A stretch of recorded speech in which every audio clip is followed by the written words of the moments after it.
ఎక్కడైతే సమస్యలు మళ్ళీ అభివృద్ధి బాటలో ఆలగడ్డ నడిపిస్తామని కూడా మీ అందరికీ సందర్భంగా నేను మాటిస్తున్నా.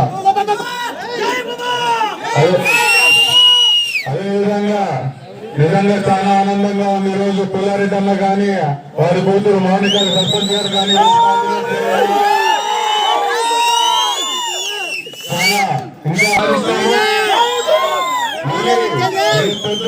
టీడీపీ జెండా ఎగిరేసి ఎమ్మెల్యేగా గెలిచిన తర్వాత మళ్ళీ ఇదే ఉత్సాహం చూడండి.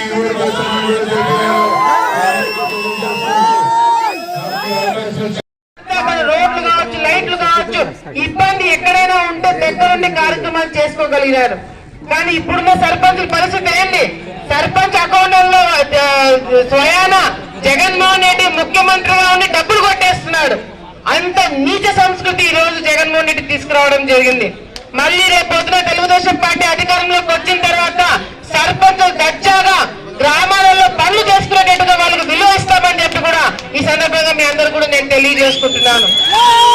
ఈరోజు ఎంతో మంది కళ్ళారా చూసినారు. మన నంద్యాలలోనే చంద్రబాబు అని చెప్పి ముఖ్యమంత్రి కాలేదు.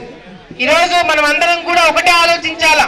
మళ్ళీ జగన్మోహన్ రెడ్డి గారు వస్తే 20-30 సంవత్సరాలు వెనక్కి పోవడం కాదు, మన రాష్ట్రాన్ని, మన ప్రజలని, మన ఆస్తులను కూడా తాకట్టు పెట్టి మన రాజకీయాలు చేయబోతున్నారని చెప్పి కూడా ఈ సందర్భంగా మన రాష్ట్రం బాగుపడాలన్నా, మన జిల్లాలు బాగుపడాలన్నా, మన గ్రామాలు బాగుపడాలన్నా మళ్ళీ చంద్రబాబు నాయుడు గారు ముఖ్యమంత్రి కావాలి. ప్రతి ఒక్క నియోజకవర్గంలో తెలుగుదేశం పార్టీ జెండా ఎగరేయాలని చెప్పి కూడా ఈ సందర్భంగా మీ అందరు కూడా తెలియజేసుకుంటున్నాను.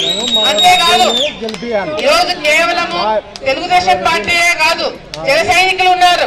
పవన్ కళ్యాణ్ గారు కూడా ఈరోజు వెంట నడుస్తాము, తెలుగుదేశం పార్టీతో పాటు మనం కూడా ఉండాలి, తప్పకుండా చంద్రబాబు నాయుడు గారు ముఖ్యమంత్రి అవడానికి మేమందరం కూడా కృషి చేస్తామని జన సైనికులు కూడా ముందుకు రావడం అనేది కూడా చాలా చాలా ఆనందమైన విషయం. ఈ రోజు పార్టీల కోసం ఆలోచించట్లేదు. పవన్ కళ్యాణ్ కూడా ఆయన కూడా నేను ముఖ్యమంత్రి కావాలా, నేను పరిపాలించాలని కోరుకోవట్లేదు. రాష్ట్రం బాగుపడాలా, ప్రజలు బాగుపడాలని ఒక మంచి ఆలోచనతో తెలుగుదేశం పార్టీతో కలిసి ప్రయాణం చేయడం జరుగుతుంది.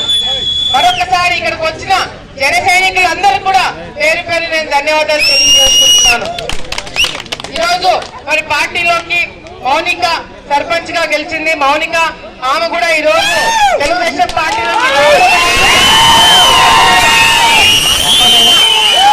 ఆనందమైన విషయము. సర్పంచ్ గా గెలిచిన ప్రజలకి ఇంకా చేయాలా, మంచి చేయాలని ఒక ఆలోచన తోటి తెలుగుదేశం పార్టీలో ఉంటే గౌరవం ఉంటుంది, తెలుగుదేశం పార్టీలో ఉంటే పనులు చేయొచ్చు ఒక ఆలోచన ఈ రోజు వచ్చినందుకు ఆమె కూడా స్వాగతం పలుకుతూ ఆమెతో పాటు. Please subscribe to Geeta News for latest news and updates.